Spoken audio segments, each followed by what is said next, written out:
11 years have passed since the war broke out in Syria. Zahraa Alderzi reports on the toll the conflict has taken on the country.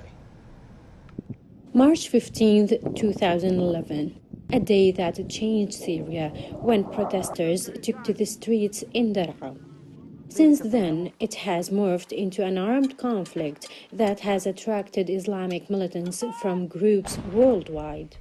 The fighting has isolated Syrian President Bashar al-Assad, who years ago had cordial ties with many world leaders. Before March 15, Syria had extensive relations, especially after President Bashar al-Assad came to power in 2000. The doors of the East and West were opened to him. He went to Beijing in 2004. He had good relations with countries in the region, such as Turkey, the UAE and Qatar, in addition to a distinguished relationship with Iran. But Syria has lost the role it was entrusted with before the crisis. It is searching for itself again. The World Bank says that the Caesar Act, which is legislation by the United States in 2019, imposing sanctions on the Syrian government, has hindered Syria's external economic ties. The country's economic activity has shrunk by more than 50% compared to 2010.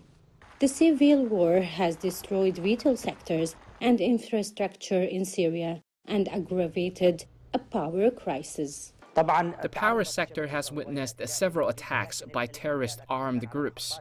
They targeted power plants, especially those operating using fuel, such as the Al Zahra and Marharda plants.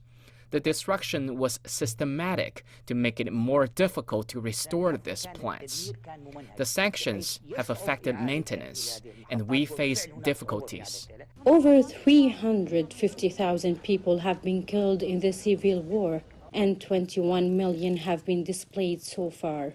90% of Syrians live below the poverty line and struggle for food security, healthcare, and education. No political solution seems to be on the horizon.